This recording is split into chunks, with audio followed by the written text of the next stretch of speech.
खबर शामिल करते हैं गुजरांवाला से। मोहम्मद अब्दुल्ला की रिपोर्टिंग के मुताबिक जई मंगोलिया पार्क के साथ वाली सड़क पर K74 रेस्टोरेंट का इफ्तिताह कर दिया गया।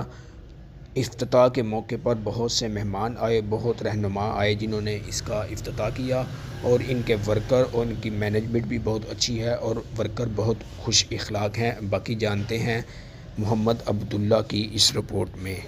जी नाज़रीन, आज बहुत ही प्यारा रेस्टोरेंट जिसका इफ्तिताह होने जा रहा है K474, जहाँ पे बहुत प्यारे अल्लाह के बंदे, यहाँ पे शख्सियत मौजूद है।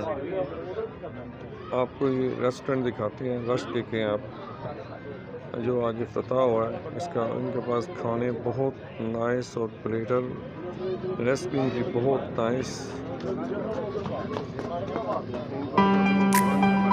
आइए आपको दिखाते हैं और अभी आपको खाने भी से दिखाएंगे। खाने में बच्चों का अपने लैंड बनाया